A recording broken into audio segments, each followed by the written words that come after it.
Sablat qarang, sinfda jim yozib turibmiz, hammani bosh pastda mamnaq qilib turibdi. Bittasi aksirdi. Boshim ko'tarmasa sobiqim bo'zaman dedim.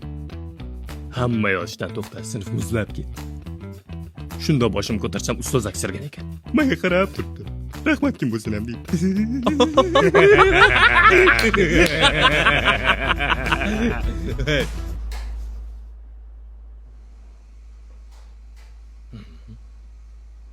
Hey, nima qilyapsan?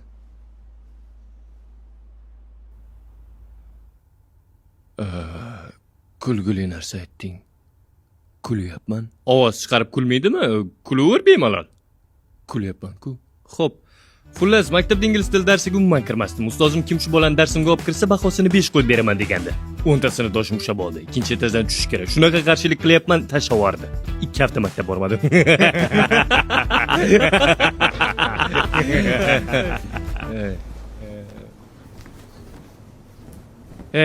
Bo'ldi, bas qilsang-chi. Qo'ysang-chi. Shunchaki kulyapman-ku. Yo'q, sen kulayotganga o'xshamayapsan. Ko'proq o'layotganga o'xshaysan. Menimcha hammani o'ziga xos kulgusi bor. Yo, sen kulmayapsan, bizning ustimizdan kalaka qilayotganga o'xshaysan. Hey, hammasi joyida. Davom et. Yaxshi. Direktor bizdan urishib beribdi. Qornim juda ham och va direktor oxiri gapini tugatdi. Tushundilaringmi dedi.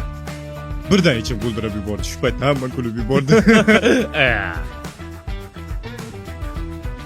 Hey, to'xta, qayerga? Unaqa qilma. Unaqa qilma. Tegma ularga.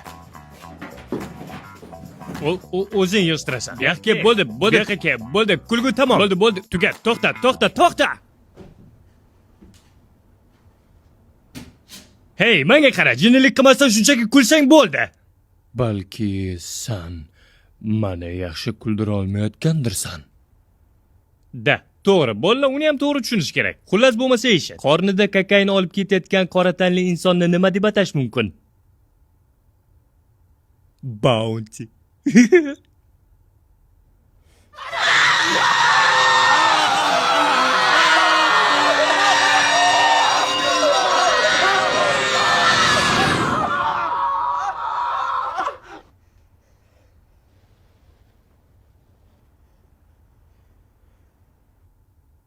Mana nima uchun kulmayotgandim?